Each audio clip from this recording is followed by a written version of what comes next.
జగన్ సర్కార్ తీరుపై AP BJP chief Purandeswari విజయవాడలో తీవ్ర స్థాయిలో విమర్శలు గుప్పించారు. కేంద్రం కట్టించిన టిడ్కో ఇల్లు, జలజీవన్ మిషన్ కూడా పేదలకు పంచలేని స్థితిలో జగన్ ప్రభుత్వం ఉందని మండిపడ్డారు.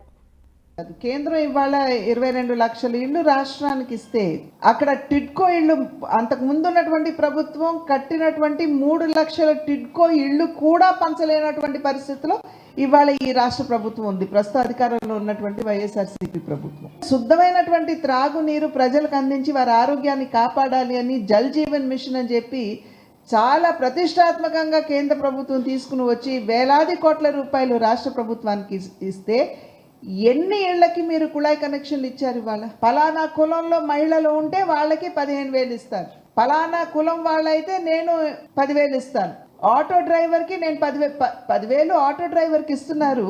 కానీ పాపం గతుకులమయంగా ఉన్న రోడ్ల మీద ఆటోని నడుపుతూ ఎంత పెట్రోల్ భారం అండి అతనికి. కనుక ఈ రకంగా పేదల్ని, ఆంధ్ర రాష్ట్ర ప్రజల్ని మోసం చేసేటువంటి ఒక పరిస్థితి ఒక్క తిరుపతి నియోజకవర్గంలో, అసెంబ్లీ నియోజకవర్గంలో 35,000 ఫేక్ ఓటర్ కార్డ్స్ తయారు చేశారంటే అసలు ఇంతకంటే అన్యాయం ఉంటుందా? ప్రజాస్వామ్యాన్ని అపహాస్యం చేయటం ఇది, ఈసీఐని ఛాలెంజ్ చేయటం.